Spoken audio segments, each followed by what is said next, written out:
welcome to Healthy AF, where the real players play and the real trainers train. Right, Dave? Yeah. You didn't see that coming, did you? I got energy today. I'm excited. I'm bringing the vibe. You ready? That's one way to say it, yeah. I guess I'm ready. Let's go. Okay, we've got this cool thing we're going to do. You better enjoy it because we put a lot of work into it. I'm just kidding. We took about 10 seconds and came up with this idea. We're going to do a few random topics over the next couple weeks, and we're just going to dive into different things in the fitness industry. We're going to give our opinion on it, and we're going to keep them to 3 to 5 minutes, short snippet, and I hope you like it. And if you don't, well, still leave us a good review. There we go. How about that? Okay, Yeah. First topic, number 1, foam rolling. Let's talk about foam rolls. Foam rolling. Let's put it this. Should you do it? Well, first off, what is a foam roll? It's something, basically, if you go to the gym, you see someone laying on that long tube and they're flopping around on it. Like a fish. Like a fish. That's kind of what a foam roller is.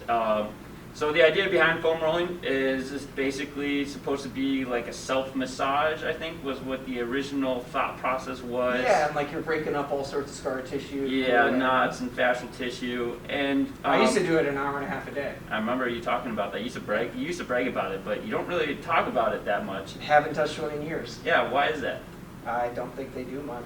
All right, and that's our hot take on foam rolling. But seriously, I think my answer is it depends. Neurologically, foam rolling tells your brain, hey, this muscle is extra tight, let's acutely tone it down a little bit, I guess, for lack of a better term. Let's turn it off, if you will, which I don't necessarily like to say turn off the muscle.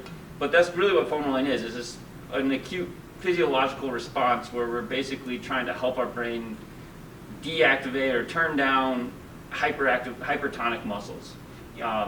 And so it's not something that's going to last a long time, nor is it something that's only actually going to break up scar tissue. It's something that you can do before a workout or after a workout, just to kind of help yourself feel better. Right, and I think, one of the things I was under that preconceived notion that it was breaking up all this scar tissue, and that's why I was spending all this time, because in college I'm like, well, I can't afford a massage therapist, so I'll just do this myself for an hour a day. But the reality is, like, a massage therapist is trained to like feel the tissue and respond to the tissue and know how to trigger a point. I mean, to think that a foam roll smashing against your leg could do the same thing as a massage therapist is actually kind of silly when you think about it. Yeah. But that's not to say it doesn't have any value. Exactly. I would say, again, it's an acute, immediate response that doesn't last for a long time.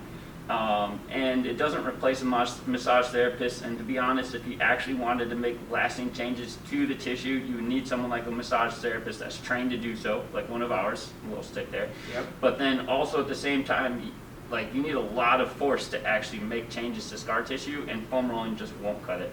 Yeah, I think I'd probably prefer somebody just grab like a lacrosse ball and more so like trigger point an area. Yeah. To hopefully get some release.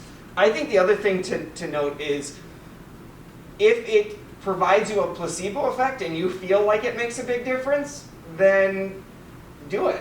Yeah. It's sort of like taking vitamins, I take them, I feel like I feel better when I do it. I don't know if I necessarily have a lot of research to back up all of them, but it's working for me.